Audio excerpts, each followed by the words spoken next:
Bienvenidos nuevamente a Metamorfosis Forzadas, un placer estar con ustedes de nuevo. Tuvimos unos problemas técnicos, tuvimos unos problemas familiares, tuvimos unos asuntos por resolver, pero ya estamos de vuelta. Comenzamos juntos y a partir de la semana que viene, Dios mediante, volveremos a nuestras entrevistas que sabemos que ustedes disfrutan mucho. Gracias por estar ahí. Dante, cómo te he extrañado, mi corazón. El sentimiento es mutuo, Belén. No solamente a ti, sino a todos los amigos que nos siguen a través de nuestro espacio. Pero bueno, nos alegra, lo importante es que estamos reunidos De nuevamente. nuevo, Como en toda buena juntos. familia, pues las cosas son sube, baja, eso le pone ese sazón chévere a la vida. No Sí, siempre pero no, todo anda no perfecto. tenemos la más pequeñita intención de dejar de estar aquí, así que a pesar de las circunstancias, como decía Bolívar, la Bolívar dijo naturaleza, tantas cosas. no, si la naturaleza se opone, Pero ese dicho es famoso, Belén. ¿Te acuerdas de aquel 15 de ay no, diciembre? pero ¿por qué tú todo lo tienes que vincular con esa gente? Sape, asco, no. No, bueno, pero ahora tenemos que echar el cuento. El día que habían programado unas elecciones por el difunto, gracias a Dios difunto, y entonces se desprendió aquel torrencial aguacero sobre Sí. La Guaira y el Señor ha dicho, si la naturaleza se pone, lucharemos contra ella. Y bueno, esa fue la fecha del desastre de Vargas. Que aprovecho entonces el inciso para comentar que recientemente conocí unos venezolanos, unos españoles que viven en Annaberg, descendientes de españoles y alemanes que se han venido a Alemania precisamente para razón de la tragedia de Vargas. Perdieron todo, absolutamente todo, pero bueno, por la vinculación con Europa y los pasaportes decidieron y se vinieron acá a Alemania. Así Una que sabia decisión a tiempo, no como otros que tuvimos que salir corriendo y un poco, no queríamos dejar nuestra casita. no queríamos dejar Nadie quiere, la polarcita, las nadie quiere, empanadas. el amor a la polar, Sí, a las sí, caraotas refritas con casada y queso blanco. sí, sí, sí. Ay, Dios mío. Bueno, entremos en materia porque Vamos tenemos a lo nuestro, por favor. algunos temitas interesantes para esta semana. Y el primero es está de moda, el nuevo virus. El nuevo virus que no solamente apareció, sino que realmente encendió un montón de alarmas, aunque parece que no es tan peligroso como el COVID-19, como para paralizarnos por, Sí. por años, porque todavía seguimos a un poquito más en media marcha por culpa del COVID, pero bueno, es la viruela del mono o viruela de simio. Química, Ajá, símica, viruela cuyo química. primer caso apareció el 7 de mayo de este año en Reino Unido, de una persona que había viajado a Nigeria y regresó y manifestó síntomas. Esta enfermedad es prima cercana de la viruela y por eso se parece bastante, pero definitivamente no es la misma. Hay casos en Reino Unido, en España, en Portugal, en Israel, en Canadá y hasta aquí en Estados Unidos el primero se confirmó en Boston, Massachusetts.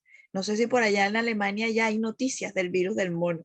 Yo leí una información, pero no de fuentes alemanas, sino de fuentes venezolanas, un diario que se llama Infobae, en donde dice que el ministro de las Fuerzas Armadas alemanas ha confirmado, que me extrañó que fuese el ministro de las Fuerzas Armadas quien diera la información, y repito, lo estoy tomando de fuente de Infobae, que Mm. habían casos eh, confirmados en Alemania, pero esa es la fuente. Por fuentes alemanas todavía no lo he visto. Infobae es Eh, argentino, ¿viste? ¿Perdón? Infobae es un Argentino. portal argentino. Ujú, no Argentino, americano. fíjate, yo juraba que era venezolano, no, somos la fuente. Bueno, me disculpo por el error, pero fue de allí de donde lo leí. Sí. Em, Bueno, lo que, dime, perdona. sí, lo que me ha llamado a mí la atención sobre este nuevo virus es cómo de alguna forma ya se está promocionando una nueva vacuna para personas nacidas después del año de 1979. ¿Y por qué 1979? Porque, como tú decías, el virus este del mono es primo de la viruela humana normal, Mm. y esta fue erradicada mundialmente en 1979. Entonces, quienes corren peligro son personas que hayan nacido después de 1979, estamos a salvo, Belén. Estamos a salvo. Pero nosotros Nos sirve nacimos para algo la edad, por fin. como un siglo atrás, nacimos nosotros. Entonces, bueno, se está comenzando a promocionar una vacuna, y ya por lo menos ya hay farmacéuticas señalando que son efectivas, que ha sido efectivamente probada, aun cuando por supuesto es una variante distinta porque la fuente de contaminación es, entre otras cosas, la caza, o sea, personas que hacen caza y consumen pues el producto, la carne del animal. Y todavía no se sabe con seguridad si no solamente el mono es quien lo porta, sino que parece que también hay roedores que pueden también transportar el virus. Aquí en Estados Unidos ha confirmado eso, que las personas que están vacunadas contra la viruela normal, vamos a poner regular, la de antes, tienen un cierto nivel de inmunidad al mono. No se atreven a decir 100% porque por supuesto no han hecho las investigaciones del caso, ¿no? Eh, y lo que estarían desarrollando es tanto una posible vacuna, pero es un proyecto, como un tratamiento, una regla de tratamiento para la aparición de los casos, porque tampoco la hay, como la enfermedad estaba erradicada, pero todo vuelve. O sea, vuelve la moda, vuelven las enfermedades, vuelve la gente, aunque hay unos que según dicen no volverán, pero también volverán en su momento. No te rías, que estoy hablando en serio, estoy dando información seria. No, pero es que todos los temas serios son así la vida, Sí, todo sí, lo sí. serio tiene su Ahora, lado lo bueno. bueno es que aparentemente esta viruela no es mortal. O sea, los casos que se complican son aquellos que tienen problemas de otra índole, deficiencias inmunológicas, etcétera. Tiene un periodo de incubación de entre 14 y 21 días y efectivamente sí es desagradable. Dolores articulares, fiebre, dolor de cabeza y las pústulas, las llaguitas, que se parecen como en nuestro caso a la de la lechina, como nunca vimos la viruela. ¿A ti Sí, te dio lechina? A mí me dio lechina. sí, a mí me dio lechina, Son ya estas, tenía 22 sí, años, una cosa son horrible. estas bolsitas como con un liquidito adentro, y al igual que esas enfermedades, esa erupción tiene un proceso. Aparece, se llenan de líquido, luego se secan, luego se caen. O sea, es más o menos el mismo procedimiento, por lo que pude leer. Nosotros no somos médicos, ¿no? Se No, no, no. inflaman los ganglios linfáticos, todo lo demás. Los primeros casos, cuando se estudiaron, tuvieron un patrón común inicial, que era que todos los que estaban infectados eran hombres que habían tenido sexo con otros hombres, pero luego Esa se fue abrió, otra de las cosas sí, que llamó interesantes la de la atención, ¿verdad? información, claro, porque uno no sabe si es que se está tratando de estigmatizar a cierta parte de la población o cae dentro de todo este discurso de lo que es el tema inclusivo. La verdad que llamó la atención sin Sí, tener eso claro en por dónde particular. venía.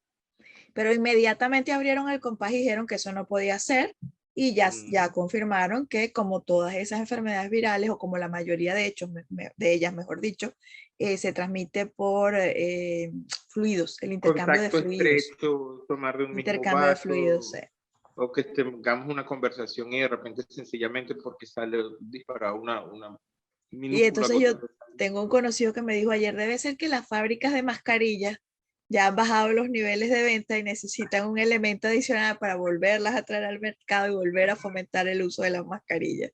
O sea, Entonces, no fui yo el único que pensó en la no, promoción no. de la vacuna y algún otro tipo de Bueno, pero es protección que en contra del virus. las teorías de la conspiración van a fluir siempre. Lo que pasa es que ahora tenemos como que un mayor contacto con ellas, porque como somos una aldea global, pues nos enteramos más rápido de todo lo que pasa, ¿no? Sí, Pero así. todo el mundo duda de todo eso. Yo creo que eso es como que muy normal. Mira, te tengo un cuento aparte de esto, y para que antes que entremos en materia en otra cosa. ¿Te acuerdas de la gente de Tokio Arepa? Claro, Están haciendo arepas de chocolate.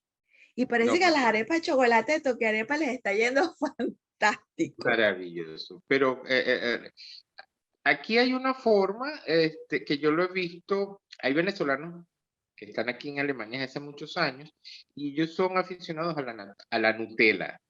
Entonces, estos venezolanos que reciben alemanes en su casa y le ofrecen de desayuno arepa, la prueban con Nutella. Y con Y yo he mermelada escuchado también. Yo tengo y una con amiga mermelada. chilena que le encanta con mermelada. Entonces, sí, bueno, creo que sí, es muy probable. Qué bueno, saludos entonces a los amigos de Tokio Arepa que estén innovando también con este Sí. producto y a lo mejor también se populariza entonces ahora en Venezuela. Y es Imagínate posible tú los japoneses conseguir comiendo Nutella en arepa de Venezuela. chocolate. Qué cosa tan buena. Hay que decírselo a Toté Hasta Tejero, que es la que hace chocolate en la que, Nicaragua. exacto, sí, por Qué red alguna tan forma. interesante de amigos tenemos nosotros aquí gracias a Metamorfosis. Mira, y Sí, hablando de señor. la arepa, que todo lo puede, todo lo da y para todo sirve a toda hora y con cualquier relleno.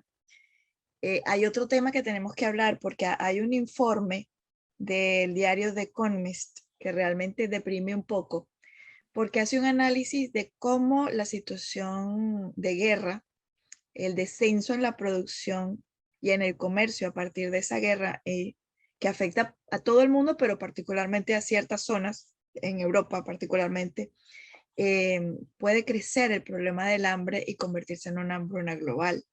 Porque recordemos que todo conflicto bélico paraliza en cierta medida la producción, paraliza la comercialización, paraliza incluso el intercambio de productos a través de fronteras y a través de vías, ¿no? Y todo eso Sí, sumado al retraso que ya se viene arrastrando desde 2020, cortesía de el COVID-19, de la pandemia, pues hace que la situación alimentaria global, o sea, global, no estamos hablando de los países que ya sabemos que han tenido problemas de hambre por muchísimos años, no. Estamos hablando de un problema que podría ser global y es eh, la poca producción, la baja producción y los problemas de distribución de los alimentos a nivel de todo el mundo, ¿no? Porque sí. además cada vez somos más. Sí, claro, es una situación realmente preocupante y creo que eso lo podemos enlazar con uno de nuestros más recientes podcasts, en donde encontrábamos manera de entender la razón de la guerra. Y particularmente, pues yo llegaba mi idea básica es que no hay ningún tipo de justificación para que ninguno de los mandos sea bueno o malo o haber comenzado una guerra. Y porque la consecuencia directa es esta, pues, es el mundo.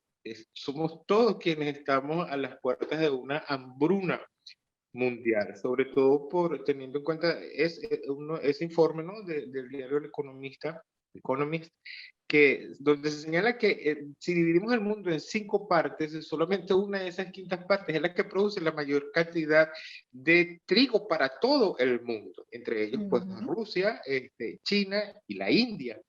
Y si el conflicto se agrava por allí, por supuesto que por una cuestión de seguridad ellos irán a reducir las cantidades de productos de exportación porque tendrían que asegurar en principio su propia Claro. cantidad de consumo. Además de que Entonces, baja la distribución, además por de que eso la vaya la escasez distribución, global. además de que el año pasado hubo una sequía que redujo de forma natural, por decirlo de alguna manera, la producción de trigo en estos países, en China, en la India, en Rusia, y ya eso, sumado a lo del COVID, es otro elemento pues, que merma lo que es la producción, la distribución, la exportación, el intercambio comercial de productos para la elaboración de pan en el mundo. Y no solamente de pan, sino de productos agrícolas. Esa es un poco la situación con este sinsentido que se está viviendo en esta parte Claro. de Y Europa que desde como febrero. siempre, sí, y que como siempre ese fantasma de la escasez global de alimentos afectaría al globo completo, pero siempre va a golpear más duro a los países y a las personas más pobres, con menos posibilidades económicas.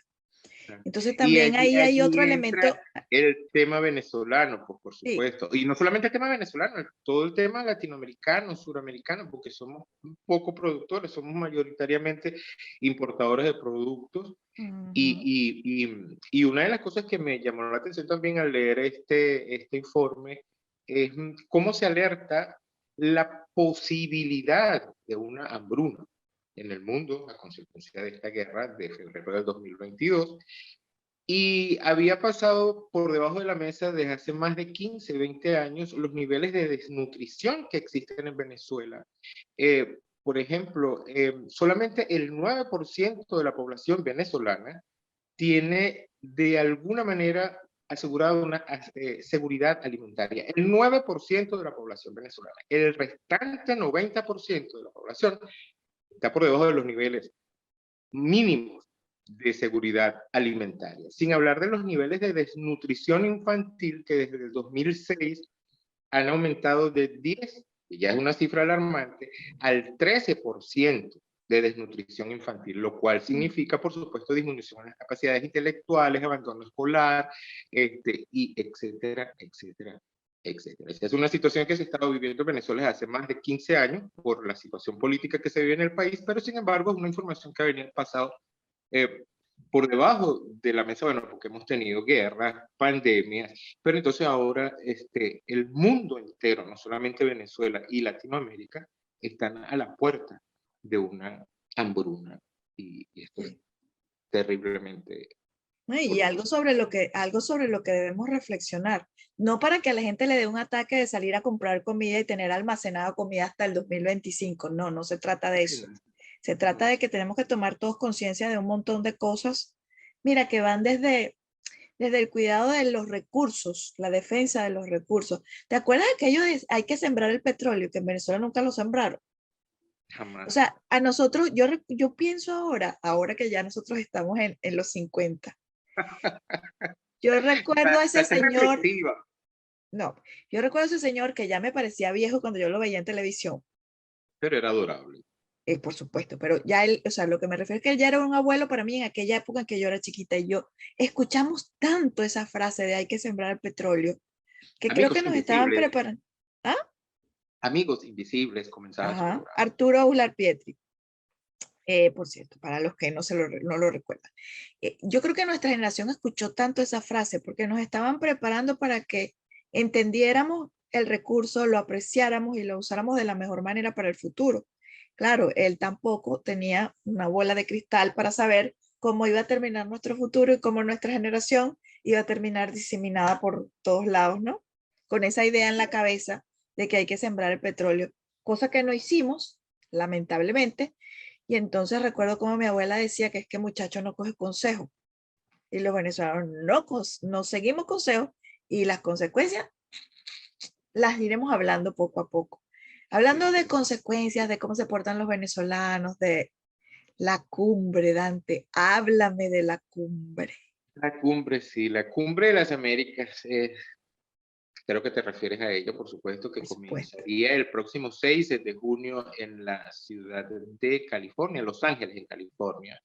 Es una cumbre que se acostumbra usualmente cada 3 años. La más reciente se realizó en Perú en el 2018, 19, no recuerdo exactamente, hace 3 años o 4 años atrás. Lo cierto es que para la celebración de la siguiente cumbre del 16 de junio en Los Ángeles se ha levantado, por supuesto, toda una polémica porque suelen ser invitados a ella todos los presidentes del continente, o sea, tanto del norte como del centro y del sur americano, presidentes electos democráticamente para discutir temas comunes y la posibilidad de una unificación tipo Unión Europea. Pero la próxima cumbre, pues el presidente mexicano ha levantado su voz y ha dicho, si no invitan, como se ha rumorado que no se invitaría ni a Venezuela, ni a Nicaragua, ni a Cuba, Cuba. México no asistiría. Entonces esto ha levantado toda una polémica porque hay quienes señalan que dicen que, bueno, que hay que tener representación de todos los países del continente, pero hay quienes sostienen que no se van a invitar a presidentes que no hayan sido electos de manera democrática. Entonces, de hecho, Cuba nunca había participado precisamente por eso. oficialmente.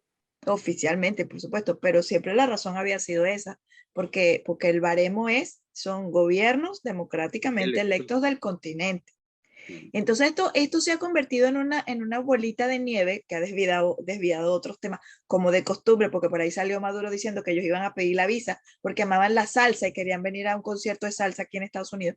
Pero una bolita de nieve que ha ido creciendo por las posiciones al respecto, por las declaraciones, que parecen veladas, que parecen poco estructuradas, pero que están convirtiendo el tema en una cosa importante para dejar de hablar de otros temas que también son importantes. Es correcto. Eso por como un lado. por ejemplo el tema petróleo y distribución de petróleo y negocios con países productores de petróleo, ¿no? Exactamente, eso por un lado, o sea, la decisión aparentemente unilateral o bilateral de los Estados Unidos y Venezuela de seguir negociando petróleo, pese que gobierne quien gobierne. Y el otro tema también es un poco la aparente o no muy clara fortaleza de la presidencia de Joe Biden, que parece que no ha reunido todas las cualidades de ser un líder a la altura de la historia de los Estados Unidos, en el sentido de lo que ha representado a los Estados Unidos, siempre un país fuerte con una voz, con una presidencia que marca con su voz lo que piensan los Estados Unidos como nación y como poder frente a las otras, frente al concierto de naciones en el mundo.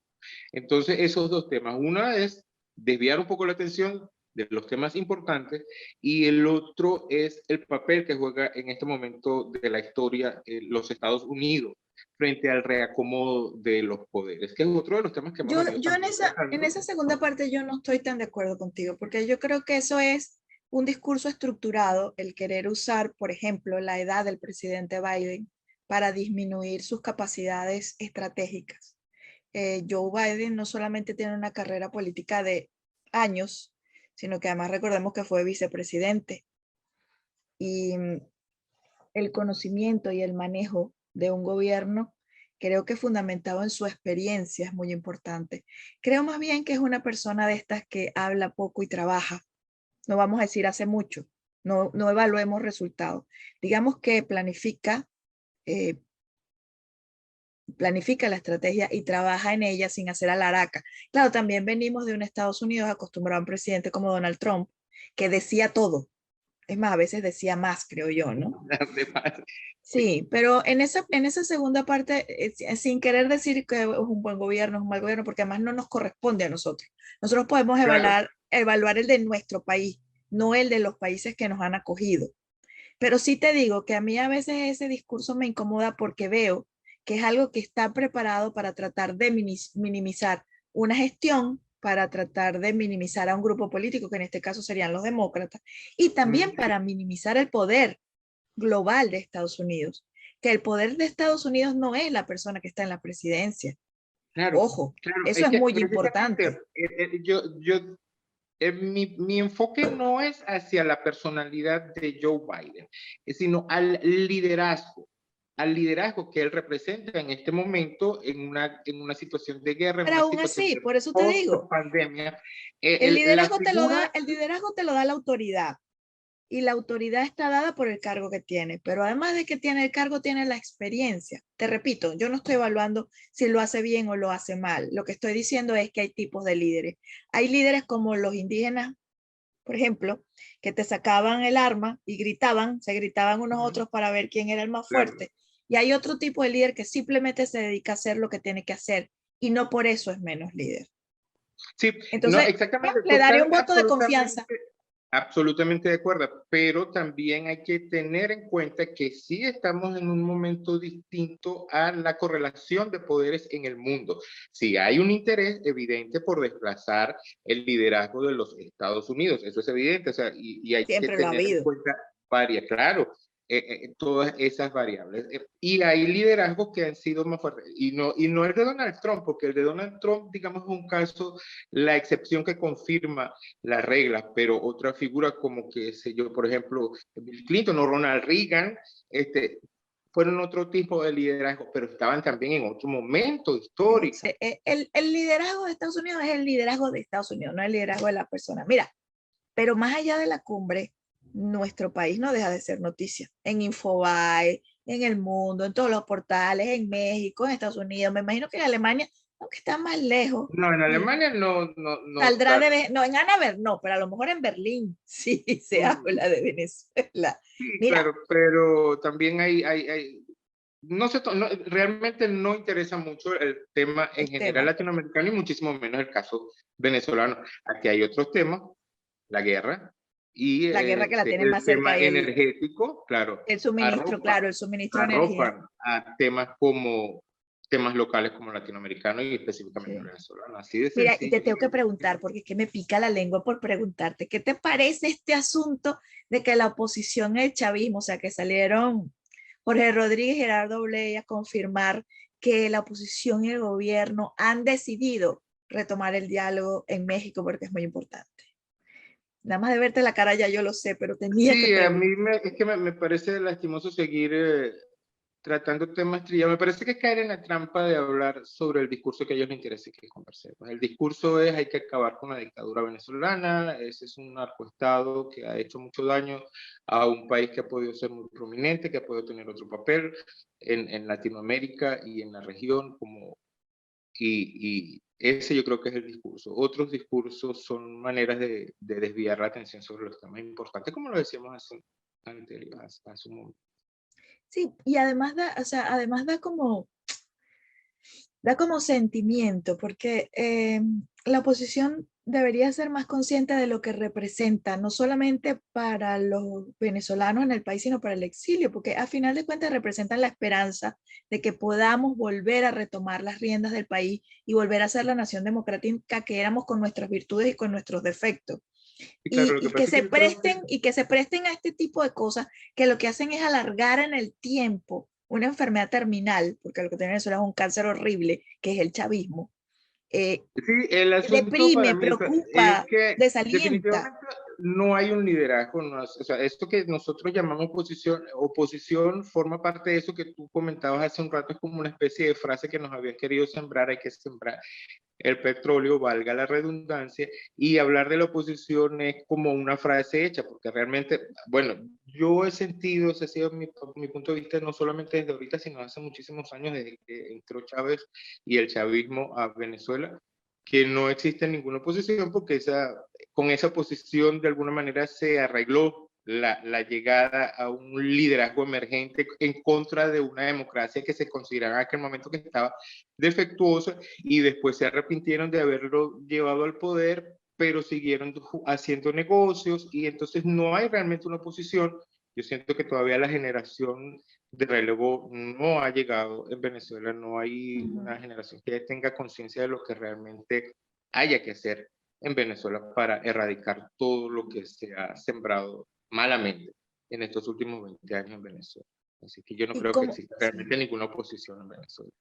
Y bueno, y precisamente partiendo de esa idea que me parece fundamental y que debe llevarnos a la reflexión, tenemos que cerrar con este reencuentro entre nosotros Bueno, sí, y nuestras de metamorfosis. negociaciones, nuestras conversaciones que sí tenemos que retomarlas por nosotros y por los amigos que nos han sido fieles durante estos 2 años ya de podcast, ¿verdad? Tres.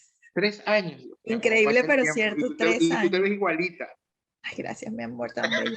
Mira, pero te iba a decir, pero y la cereza del helado, ¿te acuerdas de los bananas split? Ay, qué Sí. rico. Bueno, y la cereza del helado es el anuncio de que la oposición venezolana va a realizar primarias para el candidato presidencial para el 2024. Más del mismo. O sea, es un guión que se repite y se repite. Hay una película que se llama La historia sin fin, que a mí me gusta mucho.